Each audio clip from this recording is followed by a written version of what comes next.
You think I can get away with chewing gum without anybody knowing? Let's try it and see. Okay. It's a Nashville station, they'll think it's That's tobacco. right. That's right. Tell me you Okay, got give a me a chow. chaw. Give me a chow. Give me some dip anyway. 2, 1. Let's start out with an easy question, Bill. If someone was to force you to go back to grade school, but this time you got to give yourself your own grades, give me grades in the following categories.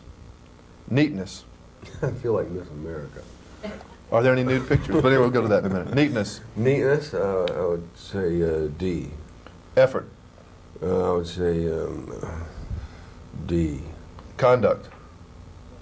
I would say D minus. Study habits. I would say D. Getting along with people. I'd say I gave myself a B because I probably wouldn't get along with a teacher. Ambition. I give myself an A. And what would they put in the comments section that I used to like to write? Needs to practice self-control. That's what they always put. 8 years of school in grade school. Does not practice self-control. What does Homer think about all this stardom of his daddy? Is he into that yet? No, he's not into it. Not into it. He knows the Ghostbusters song, and he knows what I look like on TV, and he knows Dan. There's Dan. And Huck, Harold Ramis. He knows Huck. And then sometimes he just looks and goes, there he is. And it's somebody we know, I don't know. Is your wife handling the ghost busting and the No. serious Larry Darrell very well? Oh, no, no, no. It's been a sort of a landslide. So, you know, here it comes. So, Well, let's get into Larry Darrell real quick. Bro, deep. A lot of comics are like Larry Darrell, or at least the ones that you'd say you've met in your lifetime. There are a lot of Larry Darrells out there in the world of comedy, aren't there? oh, I don't know if there are as many as people say. I know that sort of harlequin, sort of, what's his name, Pantalone or whatever his name, that French fellow, the clown. I don't think there's as many as people think. I think that's sort of that's an idea. There's a place for it. And it's an explanation, but I don't think there are that many. But most comedians, including yourself, are not always doing this to the camera all the time. Oh, yeah, well, most of them are miserable most of the time, as near as I can tell. But then almost everybody seems to be in some sort of pain, you know, and just kind of wondering why things aren't a little better all day long. Okay. The other night at the film, you gave us a little disclaimer and gave us a little pep talk before we watched the film. Can you do that for the folks real quick? I think that's almost necessary before you go into this. Well, Considering most of them have just walked out of Ghostbusters and they're going to walk right into another Bill Murray film. And well, The Razor's Edge is a serious movie. It's about life. There's funny things in it, and you can laugh. There are a lot of things to laugh at in the movie. But it's basically a drama, and it's a serious story. And if you don't want to see a serious story, you shouldn't go and see it. I don't want to disappoint anybody. If you're looking for a comedy, you should just go see Ghostbusters. That's okay. pretty easy. But The Razor's Edge is a movie. It's a different kind of old-fashioned movie where it just something happens to you when you go in and see it. Something stirs you up, makes you think a little bit, makes you feel. I really liked your brother in the movie. I'd like to see Right. more of him. Sorry he got killed off early in the film. I had to but kill him off. That was sweet, really. I mean, if you don't really get to kill your brother off or rough him up, you can kill him off in film, which is nice. Well, it was good for him, though. He didn't have to work so much. And he got to look real bad, too, so he could stay up all night. He loved that job. I read about you when you were growing up in Chicago, roaming around the streets all night. Did you really jump out in front of cars and try to get them to take you home? Or was that something you were making up? See, you Nashville people, you don't understand this whole snow premise. What is snow? Yeah, right. No, it snows in Nashville. I read about it once.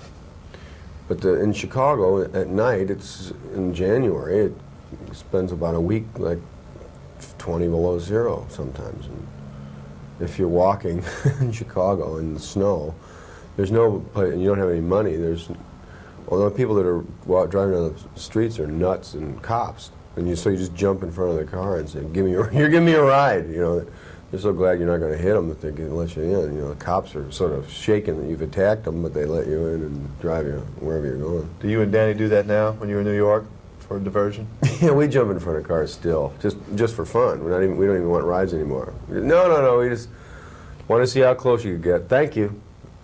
No, in New York they don't really stop anymore. It's kind of a, you know, it's a little more exciting in the street in New York. If you were having to do drama every film or every piece of work, that would wear you out and change your personality probably, wouldn't it? Me personally or anybody? You, personally. Well, I suppose if you started selling Bibles door to door, it'd wear you out too. You'd have to say, you know, I had a friend who sold Bibles in Kentucky, and he couldn't do it anymore because he'd have to go collect. You know, he'd give the Bible on demand, and then he'd have to go collect and say, no money, huh? Well, I like these handmade lace curtains here, and he'd get up on a chair and start to take them down. That kind of stuff wears you out after a while. I don't know. It doesn't wear me out. I think I'm just worn out anyway. You know, I'm wearing out in like strange places. Like my temples are getting real thin right here. I feel like there's air coming through all of a sudden. On this story they're going to see with you, they're going to see you in a beard during one little portion. Why'd you grow this beard? What was that for? It's not here In the today. movie? No, it's a feature about the film. Apparently did some interviews Oh, yeah, with yeah, you. that, yeah. Well, I grew a beard. It's a really weird-looking beard. It's all white here. Salt I and look pepper. like, yeah, I look like a sort of a Malamute husky cross.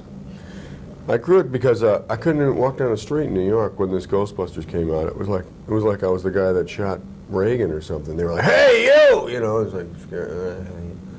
So I don't know. I just figured I'm going to grow a beard and I went for a whole month. I haven't cut my hair since.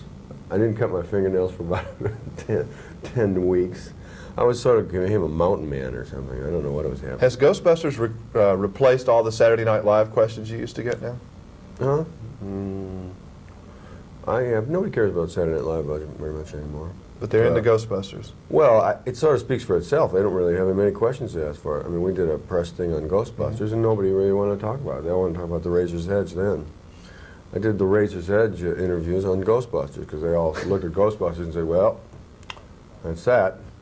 What's it going to be like this Halloween when all these kids come to your door trick-or-treating and they're all dressed in Ghostbuster suits and they want to be Bill Murray for Halloween? Is that something frightening? You thought about that yet? Same old thing. I'll dump a bucket of water on their heads from the second story. I got in a little trouble a few years ago. I came in the door with a hook. I like crept out of the shadows with a hook and like a real bad, some prosthetic things on my face, and some kid just freaked out and leapt at me and sort of impaled himself on the hook for a second. His mother was like, "Mr. Murray, was my son hurt by the hook? Let me see." You know. So that ruined my Halloween. Will there be a son of Ghostbusters or Ghostbusters 2? I hope not. I don't think so. Harold can't get into another one? Well, I can't get into one. I hope nobody else can. There's a little agitation. You know, they'd like to see another one. There's not enough money that could make you do it? No, I wouldn't want to do it for money. There's not enough money to make you... I mean, they'd start bringing all these trucks full of money over to your home. Well, now, if you wanted to say, you know, you'd get to work with... Michael Jackson. No, I was thinking maybe the Miami Dolphins cheerleaders. Okay. No, I don't think there's enough money to make me do it. It would queer everything to make a movie just for money. I mean, we make them for fun or for something else, but we don't make them for money. You know. Then if I worked with Dan or Harold, we'd all look at each other like, yes, we did kill that little boy and bury him in the woods. You know, we'd always be that little thing. We'd have our little dark secret, you know, and we made it for money. Well, we are through. We have finished. I like your socks. These old things? Yeah. Well, what station are you on down there? WSM, Is that NBC? NBC. Yeah, I know that bird. I know that station. That's fine. Just keep going. So what are they doing now? Isn't Nashville in the baseball team in the finals?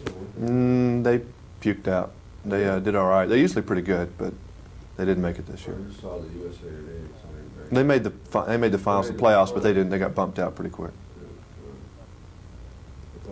The Cubs are going to go all the way, though.